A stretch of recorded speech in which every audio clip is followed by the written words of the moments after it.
Platter on റീൽസിൻ്റെ പുതിയൊരു എപ്പിസോഡിലേക്ക് വീണ്ടും സ്വാഗതം. ഇന്നത്തെ നമ്മുടെ റെസിപ്പി ഒരു ലെമൺ റൈസ് കോംബോ ആണ്. അപ്പോൾ നമുക്ക് റെസിപ്പിയിലേക്ക് പോകാം.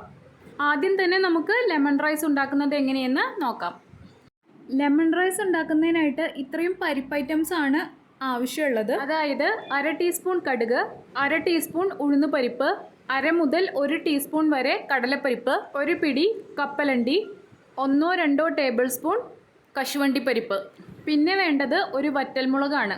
ഇനി ഇതൊന്നും ഇല്ലാതെ കടുകും ഉഴുന്നും പരിപ്പും മാത്രം പൊട്ടിച്ചെടുത്തിട്ടും ലെമൺ റൈസ് ചെയ്തെടുക്കാം. പക്ഷേ കപ്പലണ്ടിയൊക്കെ ചേർക്കുന്നത് ഒരു പ്രത്യേക സ്വാദാണ്. ചോറിനോട് കൂടി കപ്പലണ്ടിയൊക്കെ കടിക്കാൻ നല്ലൊരു സ്വാദാണ്. അപ്പോൾ ഇഷ്ടമുള്ളവർക്ക് അതൊക്കെ ചേർത്ത് കൊടുക്കാം കേട്ടോ. ഇനി നമുക്ക് ലെമൺ റൈസ് ഉണ്ടാക്കുന്നതിന് ആവശ്യമുള്ള അരി വേവിച്ചെടുക്കാം. പൊന്നിയരിയോ പച്ചരിയോ ആണ് ഉപയോഗിക്കേണ്ടത്. ബാസ്മതി റൈസും ഉപയോഗിക്കാം. ഞാനിപ്പോൾ ഇവിടെ എടുത്തിരിക്കുന്നത് 1 കപ്പ് പൊന്നിയരിയാണ്. അതിനായിട്ട് ഞാൻ 6 കപ്പ് വെള്ളമാണ് എടുത്തിരിക്കുന്നത്. വെള്ളം തിളപ്പിക്കാൻ വെക്കുന്ന സമയത്ത് തന്നെ ഞാൻ അരി കഴുകി ഊറ്റി മാറ്റി വെച്ചിട്ടുണ്ടായിരുന്നു. അരി തിളച്ച് തുടങ്ങുന്ന സമയത്ത് ഈ കഴുകി മാറ്റി വെച്ചിരിക്കുന്ന അരി ഇതിലേക്ക് ചേർത്ത് ഒന്ന് ഇളക്കി കൊടുത്തതിന് ശേഷം മീഡിയം ടു ഹൈ ഫ്ലെയിമിൽ വെച്ച് അരി വേവിച്ചെടുക്കണം. അരി ചേർത്ത് കഴിഞ്ഞാൽ അപ്പം തന്നെ ഒന്ന് ഇളക്കി കൊടുക്കണം കേട്ടോ. അതല്ലെങ്കിൽ അരി താഴെ ഒട്ടിപ്പിടിക്കും പാത്രത്തിൽ. സാധാരണ അരി വേവിക്കുന്നത് പോലെ തന്നെയാണ് വേവിക്കുന്നത്. മീഡിയം ടു ഹൈ ഫ്ലെയിമിൽ വെച്ച് 15 മിനിറ്റാണ് എനിക്ക് ഈ അരി വെന്ത് കിട്ടാനായിട്ട് എടുത്തിട്ടുള്ള സമയം. പിന്നെ ശ്രദ്ധിക്കേണ്ട ഒരു പ്രധാനപ്പെട്ട കാര്യം എന്താണെന്ന് വെച്ചാൽ റൈസ് വെന്ത് കുഴഞ്ഞു പോകാൻ പാടില്ല. 90 to 95% ആവുമ്പോൾ തന്നെ നമുക്കിത് ഡ്രെയിൻ ചെയ്തെടുക്കണം. അതായത് ചോറ് കഴിക്കുമ്പോൾ നമുക്കൊരു പച്ച കടിക്കുന്ന പോലെ ഒരു ഫീലിംഗ് ഉണ്ടാവാനും പാടില്ല. അതേപോലെ തന്നെ നന്നായി ചോറ് ഉലർന്നിരിക്കുകയും ചെയ്യണം. കണ്ടോ, ഇങ്ങനെ ഇരിക്കണം. അതായത് അരി വെന്തിട്ടുമുണ്ട് എന്നാൽ ഉടഞ്ഞ് പോയിട്ടുമില്ല. ഇപ്പോൾ ദാ നമ്മുടെ റൈസ് ഇവിടെ റെഡി ആയിട്ടുണ്ട്. ഇനി നമുക്ക് ഇത് ഒന്ന് ഡ്രെയിൻ ചെയ്തെടുത്തതിന് ശേഷം ഒരു പരന്ന പാത്രത്തിലെടുത്ത് ഫാനിൻ്റെ ചുവട്ടിൽ വെച്ചോ മറ്റോ തണുപ്പിച്ചെടുക്കാം. ഇനി ഒരു അടികട്ടിയുള്ള പാത്രം വെച്ച് അതിലേക്ക് പാത്രം ചൂടാകുമ്പോൾ 1/2 ടേബിൾ സ്പൂൺ എണ്ണ ഒഴിക്കണം. നല്ലെണ്ണയാണ് സാധാരണ ഉപയോഗിക്കുന്നത്. ഇഷ്ടമുള്ള എണ്ണ എടുക്കാം കേട്ടോ. ഞാനിപ്പോൾ ഇവിടെ കോക്കനട്ട് ഓയിലാണ് ഉപയോഗിക്കുന്നത് കേട്ടോ. ഇതാ എണ്ണ ഇപ്പോൾ നന്നായി ചൂടായി വന്നിട്ടുണ്ട്. ഇനി ഫ്ലെയിം ലോയിലേക്ക് ആക്കിയതിന് ശേഷം 1/2 ടീസ്പൂൺ കടുക്, 1/2 ടീസ്പൂൺ ഉഴുന്നുപരിപ്പ്, 1/2 മുതൽ 1 ടീസ്പൂൺ വരെ കടലപ്പരിപ്പ് എന്നിവ ചേർത്തൊന്ന് ഇളക്കി കൊടുക്കണം. 2 സെക്കൻഡ് ഇളക്കി കൊടുത്തതിന് ശേഷം എടുത്തു വച്ചിരിക്കുന്ന 1 പിടി കപ്പലണ്ടി കൂടി ചേർത്ത് ഒന്ന് ഇളക്കി കൊടുക്കും. ഇതിലേക്ക് കാഷ്യൂ ചേർത്ത് കൊടുക്കാം. പരിപ്പ് വർഗ്ഗങ്ങളെല്ലാം ആദ്യം തന്നെ എടുത്തു വെക്കുന്നതാണ് നല്ലത്. അപ്പോൾ പെട്ടെന്ന് ചേർത്ത് കൊടുക്കാനും ബുദ്ധിമുട്ടുണ്ടാവില്ല. ഇനി ഇതിലേക്ക് വറ്റൽമുളക് ചേർത്ത് കൊടുക്കാം. കാഷ്യൂവും കടലപ്പരിപ്പും കപ്പലണ്ടിയും എല്ലാം ഒരു ബ്രൗൺ ഷെയ്ഡ് ആവുന്നത് വരെ നമുക്ക് ഇളക്കി കൊടുത്ത് വെയിറ്റ് ചെയ്യാം. പരിപ്പുകളൊക്കെ ബ്രൗൺ ഷെയ്ഡായി തുടങ്ങിയിട്ടുണ്ട്. ഇനി ഇതിലേക്ക് 2 തണ്ട് കറിവേപ്പില, 2 പച്ചമുളക് അരിഞ്ഞത്, ഒരു ചെറിയ കഷ്ണം ഇഞ്ചി പൊടിയായി അരിഞ്ഞത് എന്നിവയെല്ലാം ചേർത്ത് നന്നായി ഒന്ന് ഇളക്കി മൂപ്പിച്ചെടുക്കാം. പച്ചമുളകും കറിവേപ്പിലയും ഇഞ്ചിയും ഒക്കെ നന്നായി മൊരിഞ്ഞു വന്നിട്ടുണ്ട്.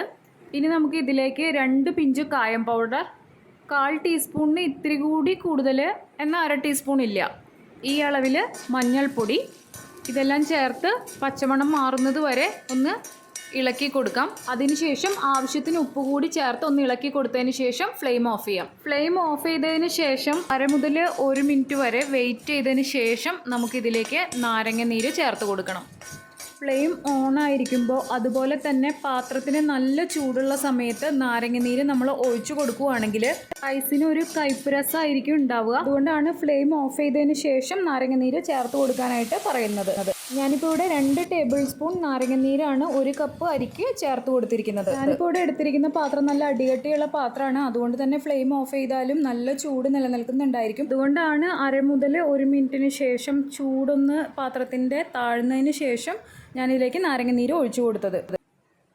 ഇനി നമുക്ക് ഇതിലേക്ക് വേവിച്ച് തണുപ്പിച്ച് വെച്ചിരിക്കുന്ന ചോറ് ചേർത്ത് നന്നായി ഇളക്കി യോജിപ്പിച്ച് കൊടുക്കാം. ഇളക്കി കൊടുത്തതിന് ശേഷം ഉപ്പ് കുറവുണ്ടെങ്കിൽ ആവശ്യത്തിനനുസരിച്ചിട്ട് ഉപ്പ് ഈ സമയത്ത് ചേർത്ത് ഇളക്കി യോജിപ്പിച്ച് കൊടുക്കാം. അപ്പോൾ നമ്മുടെ ഈസി ആയിട്ട് ഉണ്ടാക്കാൻ പറ്റുന്ന ലെമൺ റൈസ് ഇവിടെ റെഡി ആയിട്ടുണ്ട്. ഇനി നമുക്ക് ലെമൺ റൈസിന് കോംബോ ആയിട്ട് ഒരു ഈസി പൊട്ടാറ്റോ ഫ്രൈ ഉണ്ടാക്കാം. ഒരു കടായി വെച്ച് ചൂടാകുമ്പോൾ അതിലേക്ക് 1/2 ടേബിൾ സ്പൂൺ എണ്ണ ഒഴിച്ചതിന് ശേഷം ചൂടായി വരുന്ന സമയത്ത് 1/2 ടീസ്പൂൺ കടുകിട്ട് പൊട്ടിക്കണം. കടുകിടുന്ന സമയത്ത് ഫ്ലെയിം ലോയിലേക്ക് ആക്കി വെക്കുകയാണെങ്കിൽ കടുക് കരിയില്ല. അപ്പോൾ അതുകൊണ്ട് എപ്പോഴും കടുകിടുമ്പോൾ ആ ഒരു കാര്യം ശ്രദ്ധിക്കണം. കടുക് പൊട്ടി വരുന്ന സമയത്ത് ഇതിലേക്ക് 2 തണ്ട് കറിവേപ്പില, 2-3 വെളുത്തുള്ളി അല്ലി ചെറുതായി ചോപ്പ് ചെയ്തത് എന്നിവ ചേർത്ത് ഒന്ന് മൂപ്പിച്ചതിന് ശേഷം 3 മീഡിയം സൈസ് പൊട്ടറ്റോ, ചെറുതായി ചതുര കഷ്ണങ്ങളായി അരിഞ്ഞത് ഈ എണ്ണയിലേക്ക് ചേർത്ത് ഒന്ന് ഇളക്കി കൊടുക്കണം. ഒരു 2 മിനിറ്റ് ഹൈ ഫ്ലെയിമിൽ വെച്ച് പൊട്ടറ്റോ ഇടയ്ക്കൊന്ന് ഇളക്കി കൊടുത്ത് പൊട്ടറ്റോ ഒന്ന് വലിപ്പിച്ചെടുത്തതിന് ശേഷം ഇതിലേക്ക് ആവശ്യത്തിന് ഉപ്പ്, 1/4 ടീസ്പൂൺ മഞ്ഞൾപ്പൊടി, 1/2 ടീസ്പൂൺ മുളക് പൊടി, 1/4 ടീസ്പൂൺ ഗരം മസാല ഇതെല്ലാം ചേർത്ത് നന്നായി ഒന്ന് യോജിപ്പിച്ച് കൊടുക്കണം. കുരുമുളക് ഇഷ്ടമുള്ളവർക്ക് കുരുമുളക് പൊടിയും ഈ സമയത്ത് ചേർത്ത് കൊടുക്കാം. ഇതിപ്പോൾ ഒരു മീഡിയം എരിവാണ്. എരിവ് കൂടുതൽ വേണ്ടവർക്ക് അതിനനുസരിച്ച് മുളക് പൊടി കൂടുതൽ ചേർത്ത് കൊടുക്കാം. പൊടികളെല്ലാം ചേർത്തതിന് ശേഷം മീഡിയം ഫ്ലെയിമിൽ വെച്ച് ഇടയ്ക്കിടയ്ക്ക് ഇളക്കി കൊടുത്തുകൊണ്ട് പൊട്ടറ്റോ നന്നായി മൊരിയിച്ചെടുക്കണം. മൂടി വെക്കാതെയാണ് ചെയ്യുന്നത്. അതുപോലെ തന്നെ ഇടയ്ക്കിടയ്ക്കൊന്ന് ഇളക്കി കൊടുക്കാനും ശ്രദ്ധിക്കണം. ഇപ്പോൾ ഏകദേശം ഒരു 16 മിനിറ്റോളം കഴിഞ്ഞിട്ടുണ്ട്. പൊട്ടറ്റോ നന്നായി ഫ്രൈ ആയി പുറത്തൊന്നും കിട്ടിയിട്ടുണ്ട്. അതുപോലെ ഉള്ളിൽ നല്ല സോഫ്റ്റായിട്ട് തന്നെയാണ് ഇരിക്കുന്നത്. അപ്പോൾ നമ്മുടെ പൊട്ടറ്റോ ഫ്രൈ ഇവിടെ റെഡി ആയിട്ടുണ്ട്. സ്റ്റൗവിൻ്റെ ഫ്ലെയിമിനനുസരിച്ച് ഇത് വേവുന്നതും ഫ്രൈ ആവുന്നതുമുള്ള സമയത്തിലും വ്യത്യാസങ്ങൾ ചെറുതായിട്ടുണ്ടാവും കേട്ടോ.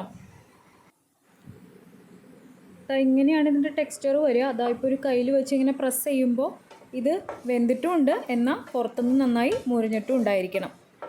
ഇനി നമുക്കൊരു മോര് കാച്ചിയത് കൂടി ഈ കോംബോ മീലിൽ ഉൾപ്പെടുത്താം.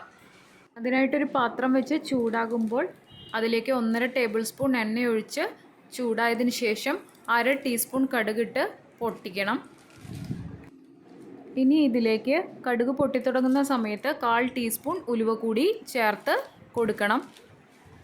ഉലുവയുടെ കളർ കൂടി മാറി തുടങ്ങുന്ന സമയത്ത് ഒരു വറ്റൽമുളക് കൂടി ഈ എണ്ണയിലേക്ക് ഇട്ട് കൊടുക്കാം. ഇനി ഇതിലേക്ക് ഒരു തണ്ട് കറിവേപ്പില, 2-3 വെളുത്തുള്ളി അല്ലി ചെറുതായി ചോപ്പ് ചെയ്തത്, ഒരു ചെറിയ കഷ്ണം ഇഞ്ചി നീളത്തിലരിഞ്ഞത്, 5-8 ചെറിയ ഉള്ളി ചോപ്പ് ചെയ്തത്, 4 പച്ചമുളക് എന്നിവ ചേർത്ത് ഇളക്കി കൊടുക്കാം. ഉള്ളിയെല്ലാം പെട്ടെന്ന് മുരിഞ്ഞ് കിട്ടുന്നതിനായിട്ട് ഇതിലേക്ക് ഉപ്പ് ചേർത്ത് കൊടുക്കാം. കടുകും ഉഴുന്നുപരിപ്പും വറ്റൽമുളകും ചേർത്ത സമയത്ത് ലോയിലാണ് ഫ്ലെയിം വെച്ചിട്ടുണ്ടായിരുന്നത്. അതിനുശേഷം ഫ്ലെയിം മീഡിയത്തിലേക്ക് മാറ്റിയിട്ടുണ്ടായിരുന്നു കേട്ടോ. ഉള്ളി നന്നായി മുരിയണം. അപ്പോൾ കറിക്ക് ഒരു പ്രത്യേക സ്വാദാണ്. അതുപോലെ തന്നെ ഉള്ളി കരിഞ്ഞു പോവാതിരിക്കാനും ശ്രദ്ധിക്കണം. ഇപ്പോൾ ദാ ഉള്ളി നന്നായി ബ്രൗൺ ഷെയ്ഡ് ആയിട്ടുണ്ട്. ഈ സമയത്ത് നമുക്കിതിലേക്ക് മഞ്ഞൾപ്പൊടി ചേർത്ത് കൊടുക്കാം. ഇതിലേക്ക് മുളക് പൊടി ചേർത്ത് കൊടുക്കുന്നവരുണ്ട്. ഞാൻ മുളക് പൊടി ചേർത്ത് കൊടുക്കാറില്ല. എന്നാൽ മുളക് പൊടി ചേർത്ത് കൊടുക്കേണ്ടവർക്ക് ആവശ്യത്തിന് മുളക് പൊടി ഈ സമയത്ത് ചേർത്ത് കൊടുക്കാം. അതുപോലെ തന്നെ പൊടികൾ ചേർത്ത് കൊടുക്കുന്ന സമയത്ത് ഫ്ലെയിം ഈ പൊടികൾ കരിയാതിരിക്കാനായിട്ട് ലോ ആക്കി വെക്കണമെങ്കിൽ അങ്ങനെ ചെയ്യാം കേട്ടോ. മഞ്ഞൾപ്പൊടിയുടെ പച്ചമണം മാറുന്നത് വരെ നന്നായി ഒന്ന് വഴറ്റി കൊടുത്തതിന് ശേഷം ഇതിലേക്ക് മോര് ചേർത്ത് കൊടുക്കാം. അതിനായിട്ട് 1/2 ലിറ്റർ തൈര്, 1/4 കപ്പ് വെള്ളം കൂടി ചേർത്ത് മിക്സിയിലൊന്ന് അടിച്ചെടുക്കണം. അതുപോലെ തന്നെ തൈരിൻ്റെ പുളി ഓരോരുത്തരുടെയും ടേസ്റ്റ് പ്രിഫറൻസിനനുസരിച്ചിട്ട് മാറ്റം വരുത്തി ഉപയോഗിക്കാം. ഞാനിപ്പോൾ ഇവിടെ എടുത്തിരിക്കുന്നത് മിൽമയുടെ തൈരാണ്. അധികം പുളിയൊന്നുമില്ല, ആവശ്യത്തിനുള്ള പുളി ഉണ്ട് താനും. അതുപോലെ തന്നെ ഒട്ടും പുളിയില്ലാത്ത തൈരും മോര് കാച്ചിയത് ഉണ്ടാക്കാനായിട്ട് ഉപയോഗിക്കരുത് കേട്ടോ. ഇനി നമുക്ക് അടിച്ചു വെച്ചിരിക്കുന്ന തൈര് നമ്മൾ ഈ ഫ്രൈ ചെയ്ത് വെച്ചിരിക്കുന്ന ഉള്ളിയിലേക്ക് ചേർത്ത് കൊടുക്കാം. ചേർത്ത് കൊടുക്കുന്നതിനോടൊപ്പം തന്നെ ഇളക്കി കൊടുത്തുകൊണ്ടിരിക്കുകയും ചെയ്യണം. അതുപോലെ തന്നെ മോര് ഒഴിക്കുന്ന സമയത്ത് ഫ്ലെയിം ലോയിലാക്കി വെച്ചതിന് ശേഷം മാത്രമാണ് മോര് ഒഴിച്ച് കൊടുക്കേണ്ടത്. ചൂട് കൂടിപ്പോയാൽ പിന്നെ മോര് പിരിഞ്ഞ് കറി നന്നായിട്ട് വരില്ല. ഞാനിപ്പോൾ ഒരു അല്പം കട്ടിയിൽ തന്നെയാണ് മോരാക്കിയിട്ട് എടുത്തിരിക്കുന്നത്. അതുകൊണ്ടാണ് ഞാൻ 1/4 കപ്പ് വെള്ളം ചേർത്ത് കൊടുത്തത്. ഇനി ഇത്തിരി കൂടി ഒരു ലൂസ് കൺസിസ്റ്റൻസി വേണമെങ്കിൽ അതിനനുസരിച്ചിട്ട് വെള്ളം ചേർത്ത് കൊടുക്കാം കേട്ടോ. ഇനി ഒരു 1 മുതൽ 1.5 മിനിറ്റ് വരെ മീഡിയം ഫ്ലെയിമിൽ വെച്ച് ഇളക്കി കൊടുത്തുകൊണ്ട് ഈ തൈരൊന്ന് ചൂടാക്കി എടുക്കാം. ചൂടാവാനേ പാടുള്ളൂ, തിളയ്ക്കാനായിട്ട് പാടില്ല. തിളച്ച് കഴിഞ്ഞാൽ മോര് പിരിഞ്ഞു പോവും. അതുപോലെ തന്നെ നമ്മൾ മോര് ഒഴിക്കുന്ന സമയത്ത് ലോ ഫ്ലെയിമിൽ വെച്ചിട്ട് വേണം മോര് ഒഴിച്ച് കൊടുക്കാനായിട്ട്. ഞാനിപ്പോൾ ഇതിലേക്ക് ഒരു 1/4 ടീസ്പൂൺ പഞ്ചസാര കൂടി ചേർത്ത് കൊടുക്കുന്നുണ്ട്. ഇത് തികച്ചും ഓപ്ഷണലാണ്. ഇപ്പോൾ 1.5 മിനിറ്റ് കഴിഞ്ഞിട്ടുണ്ട്. മോരൊക്കെ നന്നായി ചൂടായിട്ട് വന്നിട്ടുണ്ട്. അപ്പോൾ അതാ ഈസി ആയിട്ട് ഉണ്ടാക്കാൻ പറ്റുന്ന മോര് കാച്ചിയത് റെഡിയായി. ഇത് നല്ലൊരു കോംബോ ആണ് കേട്ടോ. കുട്ടികൾക്കും ഓഫീസിലേക്കൊക്കെ ലഞ്ചായിട്ട് കൊടുത്തു വിടാൻ പറ്റുന്നതും കൊണ്ടുപോകാൻ പറ്റുന്നതും ഒക്കെ ആയിട്ടുള്ള നല്ല കോംബോ ആണിത്. അതുപോലെ തന്നെ ഒന്നിൽ കൂടുതൽ ദിവസങ്ങളിൽ ഇരിക്കേണ്ട ട്രെയിൻ യാത്രകളിലൊക്കെ നമുക്കിത് കൊണ്ടുപോകാനായിട്ട് നല്ലതാണ്. അധികം പണിയൊന്നുമില്ലാതെ വളരെ ക്വിക്കായിട്ട് നമുക്കിത് ചെയ്തെടുക്കാനും പറ്റും. ഇൻഗ്രീഡിയൻസ് എല്ലാം ഡിസ്ക്രിപ്ഷനിൽ കൊടുത്തിട്ടുണ്ട്. അപ്പോൾ വീണ്ടും മറ്റൊരു റെസിപ്പിയുമായി കാണുന്നത് വരെ ഞാൻ ബിനു, സൈനിങ് ഓഫ്.